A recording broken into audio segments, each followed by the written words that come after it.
Oh, quelle paix dans ces moments, dans le calme de ta présence, quand le bruit faiblit et tu parles à mon âme.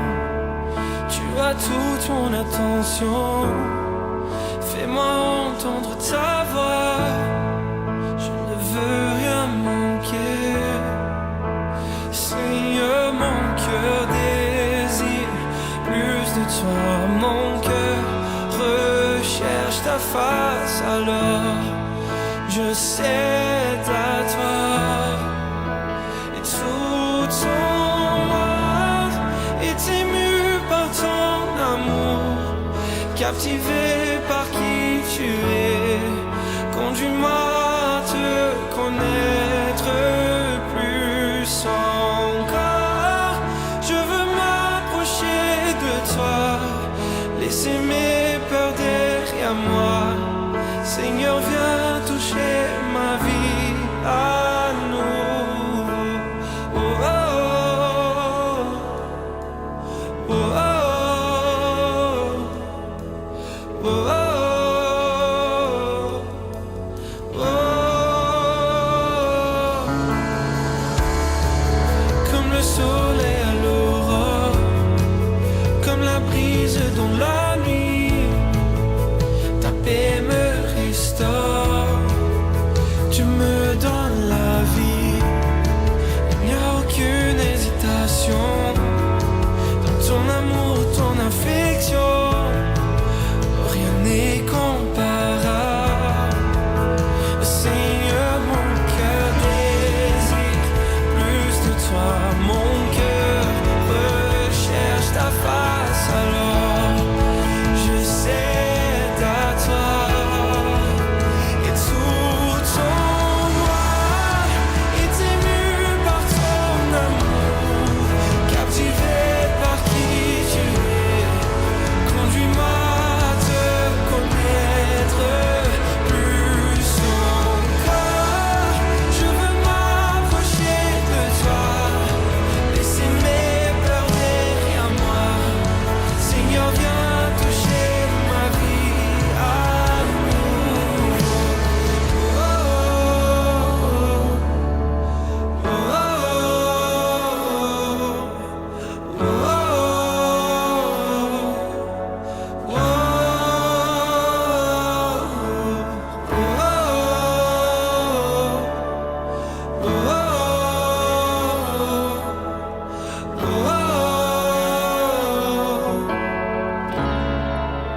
à toi j'ouvre mon cœur, Seigneur.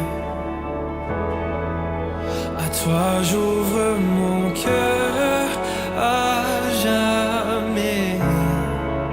Donc fais ce que toi seul sais faire. Jésus, viens régner dans ma vie. À toi j'ouvre mon cœur, Seigneur. À toi j'ouvre mon cœur à jamais. Donc fais ce que toi seul sais faire. Jésus, viens régner dans ma vie. À toi j'ouvre mon cœur, Seigneur. À toi j'ouvre mon cœur à jamais. Donc fais ce que toi seul sais faire.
amour, captivé par qui tu es.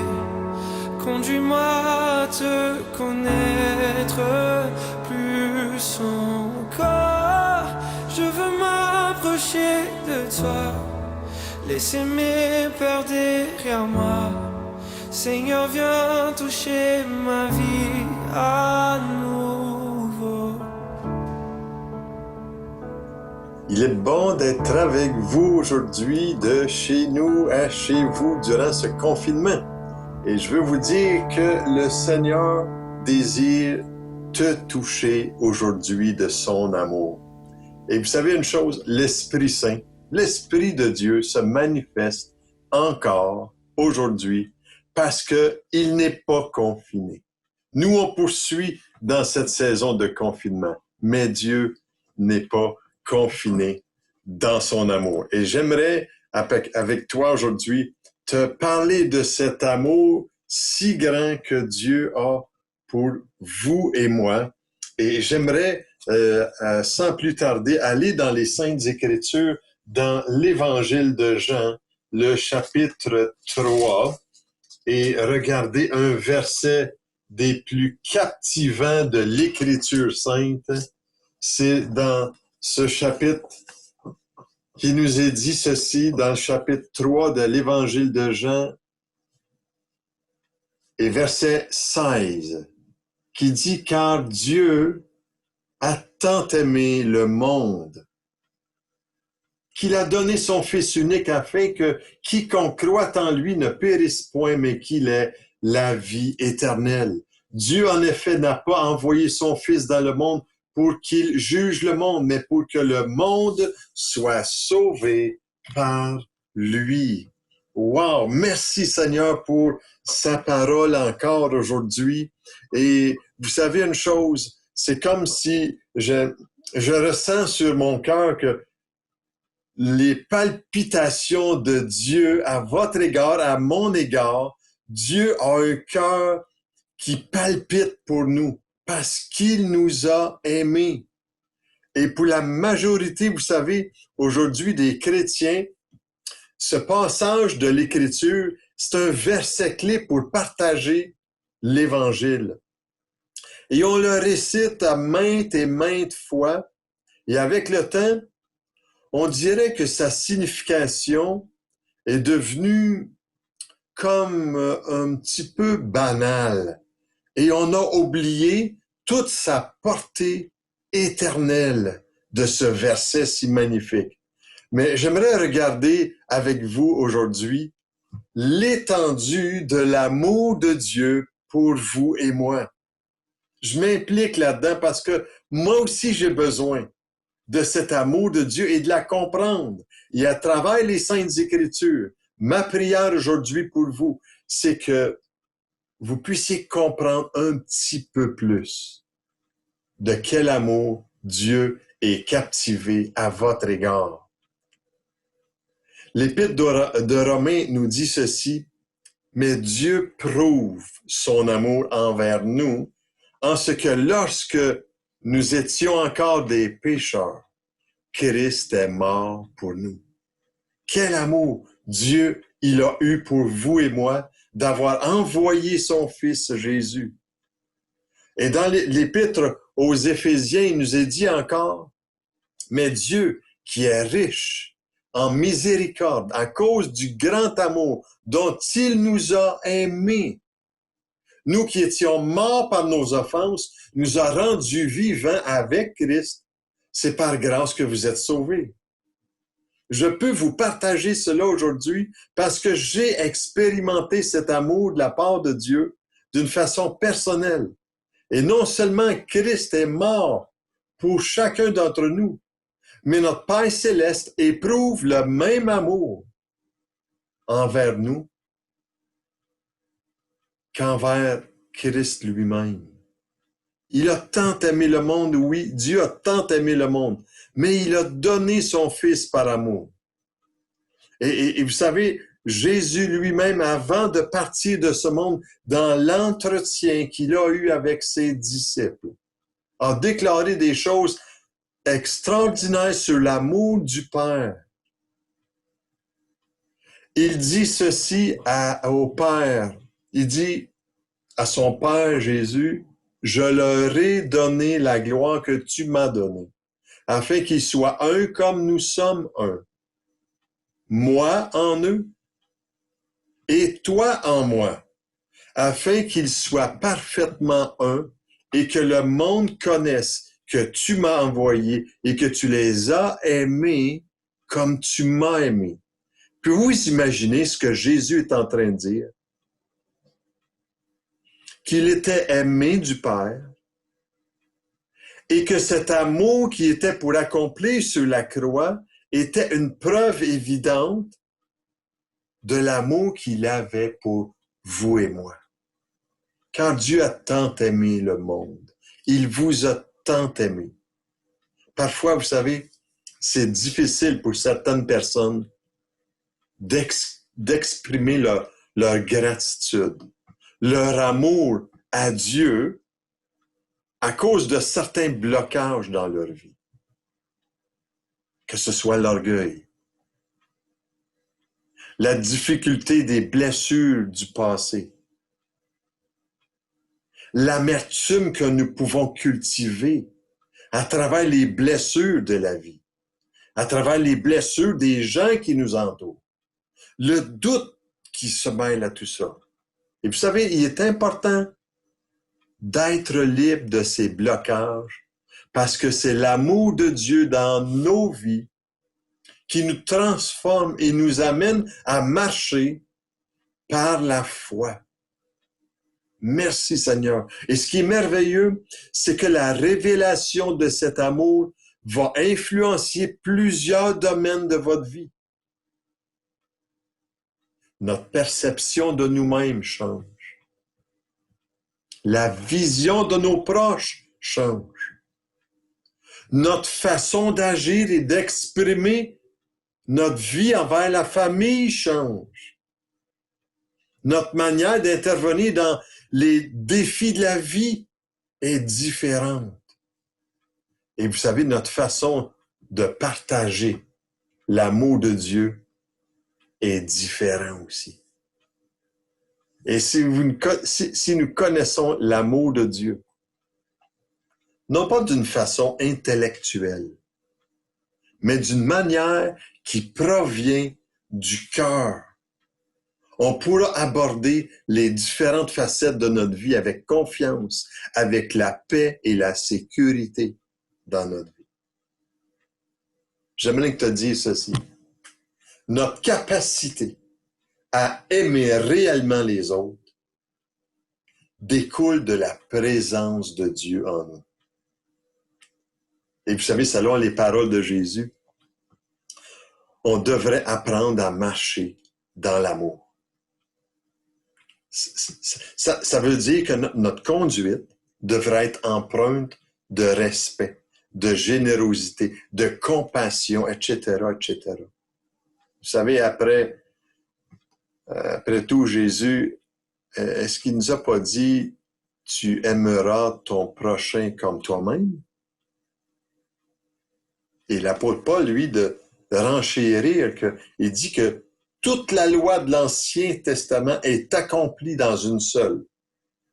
Tu aimeras ton prochain comme toi-même.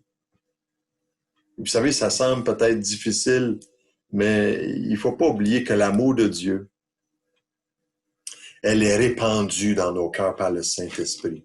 Et quand on vient à lui, quand on lui fait confiance, il y a des choses extraordinaires dans notre vie qui s'opèrent. N'oubliez pas qu'il faudra premièrement manifester l'amour de Dieu pleinement avant de voir sa gloire dans notre vie. Et ma prière pour toi, ma prière, j'en ai tant besoin. Je veux voir la gloire de Dieu. Je veux voir sa présence envahir ma vie. Je veux être rempli du Seigneur, de son amour. Et c'est ma prière. C'est ma déclaration pour vous aujourd'hui. Est-ce que vous aimeriez recevoir cette révélation de l'amour avec un grand A? La révélation de son amour. Vous savez, Vous avez sûrement déjà entendu des textes, des écritures dans des mariages. C'est un texte qui est classique que j'aimerais partager avec vous à travers ce que je vais partager dans 1 Corinthiens. Sans l'amour, je ne suis rien. Et dans 1 Corinthiens, chapitre 13, il nous est dit, de versets 1, 2, « Et quand j'aurai le don de prophétie, la science de tous les mystères, de toute la connaissance, quand j'aurai même toute la foi jusqu'à transporter des montagnes, si je n'ai pas l'amour, je ne suis rien. » Vous savez, l'apôtre Paul voit cet amour comme tellement important, qu'il va même jusqu'à dire que donner ma vie pour les autres ne me sert de rien si je n'ai pas l'amour. L'amour pour mon prochain semble être ce qui va donner un sens à tous les gestes envers mon prochain. Et vous savez, l'apôtre Paul, dans ce texte de 1 Corinthiens chapitre 13, le décrit tellement bien par 15 verbes qui décrivent 15 caractéristiques, dans le fond. Il y en a 8 de ces caractéristiques-là qui sont négatives. Autrement dit, ce que l'amour n'est pas. Et 7 qui sont positives, ce que l'amour est vraiment.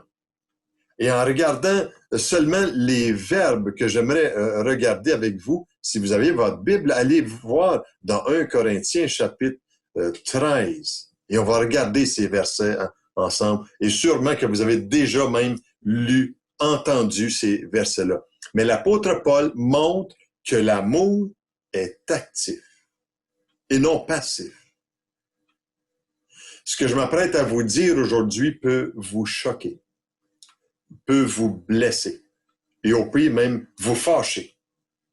Mais si tu laisses la vérité te parler, elle peut devenir une révélation de l'amour de Dieu pour ta propre vie. Est-ce que tu es prêt? Je commence avec la première caractéristique négative de ce que l'amour n'est pas. Il n'est pas envieux. Il n'est pas envieux. On pourrait dire aussi, il n'est pas possessif ou jaloux. Vous savez, le faux amour veut avoir pour soi les personnes. Il veut avoir les qualités des autres et les choses. Il veut se les accaparer. L'amour humain, l'amour naturel, veut tout s'approprier pour soi, pensant que c'est la bonne façon. Vous savez, envier mon frère, envier un ami, envier notre voisin, c'est désirer profondément être ce que lui a. C'est l'envier. Je veux être aussi bon que lui, aussi riche que lui, parler comme lui, faire comme lui, m'habiller comme lui, etc., etc. On envie la position de quelqu'un, son statut social. Ah, moi, j'aimerais donc être. On envie. On envie la réussite des gens. L'apôtre Paul dit, si on est quelqu'un qui écoute, on n'est pas quelqu'un qui parle. Si on est une main dans le corps, je ne veux pas être un chanteur. Soyons sages en disant, la diversité est toujours une bonne chose. Vous savez, un homme de Dieu a dit un jour, je ne me contente pas et n'exploite pas les dons que Dieu m'a donnés. Je dépense mon énergie à vouloir être et faire comme l'autre et je finis par ne pas être et faire ce dont pourquoi Dieu m'a créé. Vous savez, l'envie est à l'opposé du contentement. Le contentement. Il y a Proverbe, chapitre 15, verset 15, qui nous dit ceci. « Tous les jours du malheureux sont mauvais, mais le cœur content est un festin perpétuel. » Wow! Quelle déclaration d'un proverbe! Un cœur content est un festin perpétuel. Vous savez, l'apôtre Paul disait ceci aussi dans Philippiens, chapitre 4, verset 11. « Je ne dis pas cela en raison de mes besoins, quand j'ai appris à me contenter de l'état où je me trouve. » Et l'apôtre Paul était content dans la vie. Une deuxième caractéristique de ce que l'amour n'est pas, elle ne se vante pas. Se faire valoir pour qui je suis. Quand ils me connaîtront, ils vont reconnaître ma vraie valeur. En d'autres mots, c'est se vanter qui est à l'opposé de l'humilité. L'amour ne s'enfle pas d'orgueil, troisièmement. Et vous savez, le verbe enfler, il est synonyme de gonfler, faire augmenter le volume. Et lorsqu'on se gonfle d'orgueil, on le fait au détriment des autres bien souvent. On dégonfle les autres pour se gonfler nous-mêmes. On gonfle notre ballon avec l'air des autres. Et lorsqu'on cherche à se faire valoir, on dévalue les autres. Subtilement et même inconsciemment peut-être, mais on ne peut se mettre en avant sans laisser les autres derrière soi. Et lorsqu'on se grandit nous-mêmes, on abaisse automatiquement les autres. On ne peut pas agir de cette façon-là envers quelqu'un qu'on aime vraiment. Le vrai amour cherche à mettre les autres en avant, à les valoriser, au détriment de soi-même. Et l'orgueil est le grand cousin, vous savez, de ce qu'on a dit précédemment, de se vanter. Quatrième caractéristique, il ne fait rien de malhonnête. Le vrai amour ne fait rien de malhonnête. Il évite de blesser ou de scandaliser sa façon dont il doit vivre devant les autres. Cinquièmement, il ne cherche pas son intérêt. S'il ne cherche pas son intérêt, c'est qu'il pense aux autres avant de penser à lui-même. Il pense aux droits des autres au lieu de penser à ses propres droits, à ce qui est contraire à la pensée du monde actuel, qu'on pense d'une façon très égoïste à nos droits. Sixièmement, il ne s'irrite pas. Il y a un commentateur qui a dit « l'irritabilité et la susceptibilité comptent parmi les défauts les plus répandus. On dit être mort à soi-même, à son ancienne nature, mais malheur à qui ose dire quelque chose de négatif contre nous. » Wow! Vous savez, celui qui aime accepte d'être mis en cause, d'être repris, ou bien corrigé. Il ne garde aucune rancune contre celui qui a eu le courage de lui dire ce qu'il pense. J'aime les proverbes qui nous disent encore, chapitre 27, verset 5, « Mieux vaut une réprimande ouverte qu'une amitié cachée. » En d'autres mots, qui n'est pas une réelle amitié. Proverbe chapitre 12, verset 1, qui nous dit « Celui qui aime la correction aime la science. Celui qui hait la réprimande est stupide. » Est-ce que ça t'arrive parfois de pouvoir te laisser réprimander par quelqu'un? Proverbe chapitre 10, encore verset 17. Celui qui se souvient de la correction prend le chemin de la vie, mais celui qui oublie la réprimande s'égare. Qu'est-ce que la réprimande produit dans ton cœur? Est-ce qu'elle produit l'irritation, la colère, l'amertume? L'amour, septièmement, il ne médite pas le mal. Il ne tient pas compte du mal qu'il subit. La personne ne tient pas compte de ça. Il n'enregistre pas les offenses comme des dettes que l'autre devra lui régler. Et huitièmement, il ne se réjouit pas de l'injustice. Il ne prend pas plaisir dans les erreurs des autres.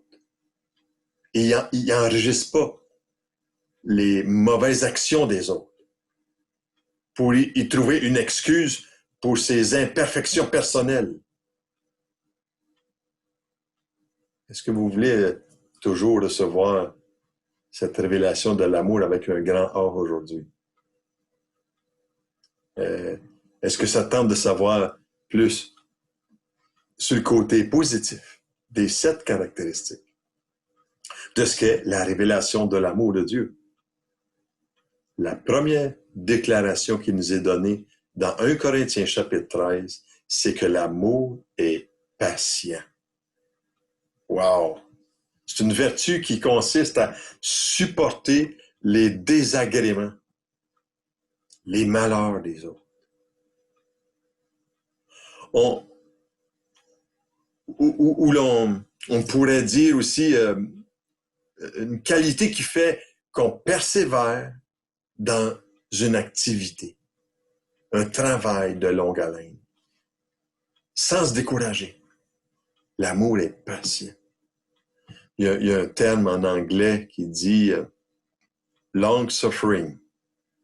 Et ce terme-là désigne le long temps d'attente durant lequel on domine son humeur avant de réagir. Il veut dire aussi la patience à l'égard des personnes. Il rappelle le pardon que Jésus a demandé à ses disciples, pardonne 499 fois. Mais t'imagines-tu? Il est patient. La deuxième déclaration du caractère de l'amour, il est serviable. Il y a une traduction qui dit « il est plein de bonté ». Et le mot indique ici la disposition de se laisser employer au service des autres. Il est serviable. Il y a un commentateur qui dit « il aime à rendre service, à se laisser utiliser ». Vous savez, Jésus a dit qu'il est venu pour servir et non pour être servi. Lui qui était roi des rois, il aurait pu dire à l'humanité, vous me devez soumission en étant autoritaire. Et non. Mais Jésus, il est venu. Oui, plein de bonté, plein de service. Il est venu pour servir. Il a lavé les pieds de ses disciples avant de partir. Et etc. Et vous savez, l'amour dont il est question ici a le même caractère que celui de Jésus. Il est serviable. Et c'est cet amour-là dans lequel nous devrions être encouragés à produire dans notre vie. Troisième caractéristique positive, il se réjouit de la vérité. L'amour, vous savez, et la vérité font toujours bon ménage. Jésus était l'amour incarné et la vérité en même temps. Et on ne peut pas dire la vérité.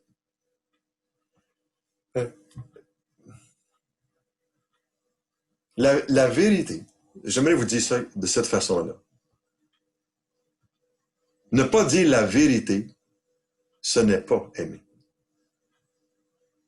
Et encore faut-il savoir dire la vérité avec amour. Tu peux dire des vérités parfois sans amour. Ça peut faire des désastres autour. Mais si on dit la vérité avec amour, oh, ça va toucher des vies, toucher des cœurs. Quatrième caractéristique positive de l'amour. Il couvre tout, supporte tout ou pardonne tout. On dit que celui qui aime vraiment ne cherche pas à découvrir les défauts de l'être aimé, mais il cherche à les couvrir. Il s'efforce de jeter sur ses défauts le voile de l'oubli ou du silence. Hmm. Cinquième caractéristique. Il croit tout. Vous savez, de par sa nature, le vrai amour ne soupçonne pas. Ne soupçonne pas le mal. Il attend le meilleur de l'autre et en lui faisant confiance.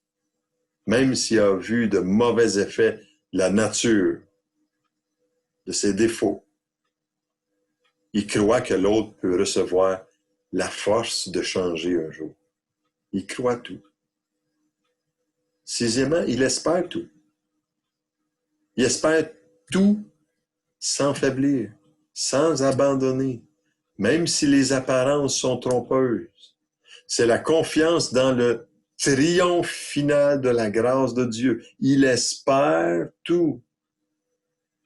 Il dépend de Dieu. Il espère que les choses vont changer parce qu'il a confiance à Dieu. Et septièmement, il supporte tout.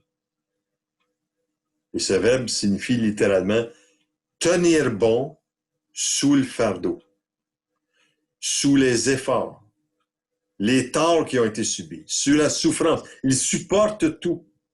Il tient ferme dans l'adversité comme un soldat qui, soumis à la pression de ses ennemis, il supporte tout.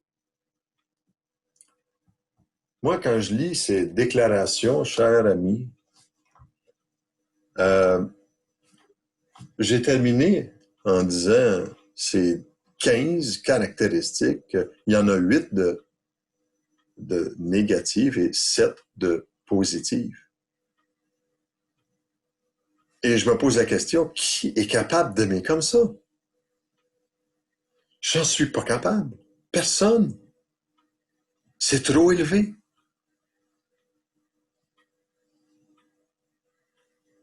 Mais c'est possible si l'amour de Dieu est répandu dans nos cœurs par le Saint-Esprit.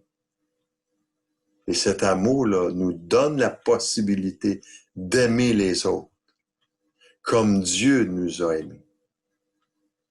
Jésus disait à son Père, « Je leur ai fait connaître ton nom et je leur ferai connaître afin que l'amour dont tu m'as aimé soit en eux et que je sois en eux, dit Jésus. » Et vous savez, la force qui nous pousse à cet amour-là n'est pas nos sentiments envers les autres, mais l'obéissance à la parole de Dieu qui produit en nous le vouloir et le faire. Ce que je vous déclare aujourd'hui, c'est ce que les Écritures nous disent dans sa splendeur, dans sa sainteté. Mais j'en suis pas capable dans ma nature. J'aimerais vous poser quelques questions. Après avoir écouté ce que la parole de Dieu nous dit, c'est toujours bon de faire le point et de prendre une position pour changer de cap si nécessaire. Et j'aimerais vous dire ceci en terminant. Posons-nous quelques questions. Premièrement, suis-je vraiment conscient de l'amour de Dieu? Le Père qui a donné son Fils unique pour moi et de Jésus qui a donné sa vie pour moi. Est-ce que je vois cet amour comme un dû ou comme une faveur que je ne mérite pas? Est-ce que je suis conscient de cela?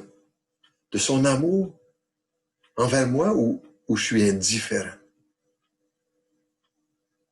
Vous savez, la deuxième question, je crois qu'on doit se poser, c'est selon la définition que je viens de vous donner de l'amour, est-ce que je peux dire que j'aime mon frère et ma sœur, mon ami? Est-ce que je me soucie de leur bien-être matériel, moral et spirituel? Si je vous partage cela, je viens vous dire, c'est pour votre intérêt à vous. Moi, je l'ai expérimenté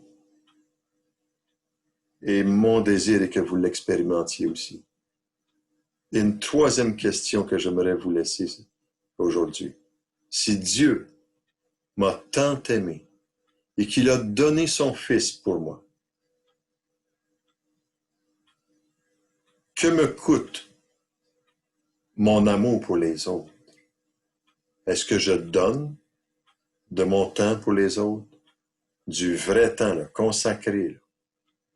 Du temps attentionné, volontaire, dans mes temps de loisirs, dans mes temps d'amitié?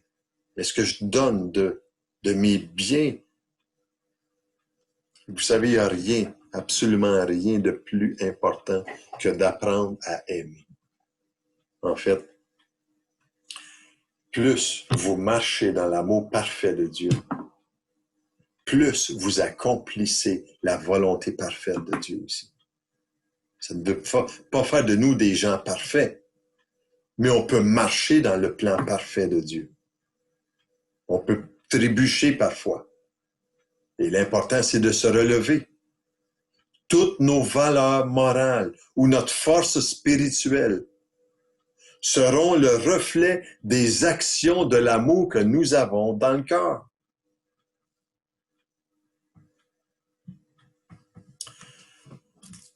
Je termine avec cela. Quel est ton niveau d'amour pour celui qui est mort pour toi aujourd'hui? Quel est ton niveau d'amour pour ton prochain? Jésus a pris sur ses épaules tes fautes par amour pour toi. Il t'a tant aimé.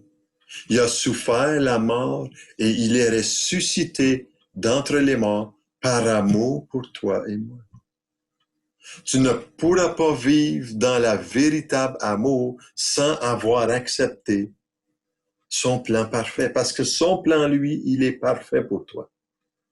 Il t'a tant aimé, car Dieu a tant aimé le monde, qu'il a donné son Fils unique, afin que quiconque croit en lui ne périsse point, mais qu'il ait la vie éternelle.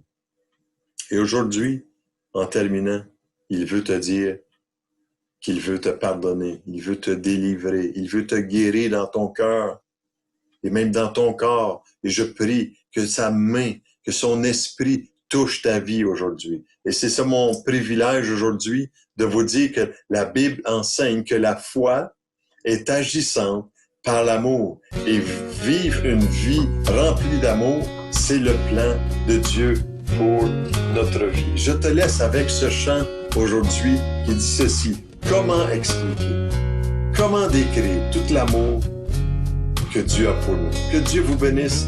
À la semaine prochaine. Comment expliquer et comment décrire un amour si grand, si puissant que rien ne peut le contenir? Tu sais mes espoirs, Seigneur, tu sais mes craintes,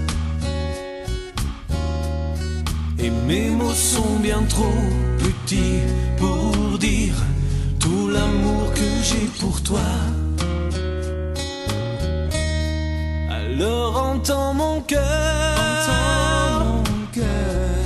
mon esprit qui te loue, entends les chants d'amour.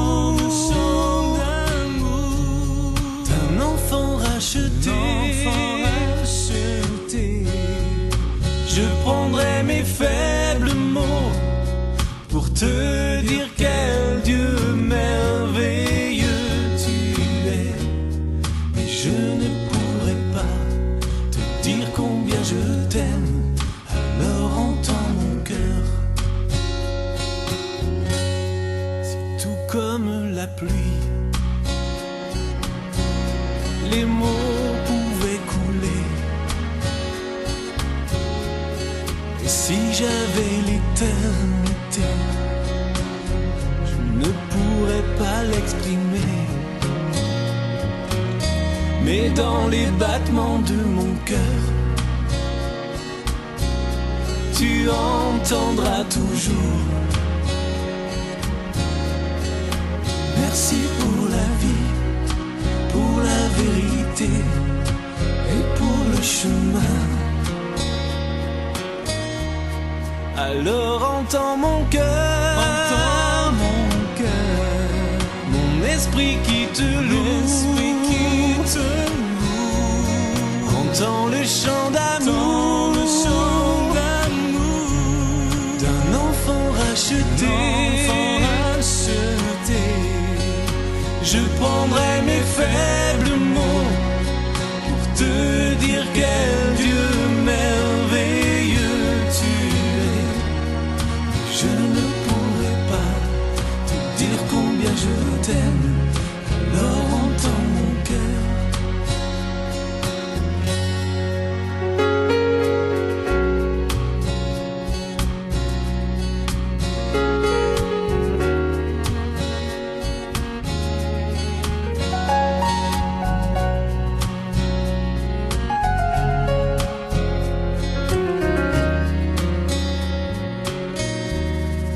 Tu sais nos espoirs,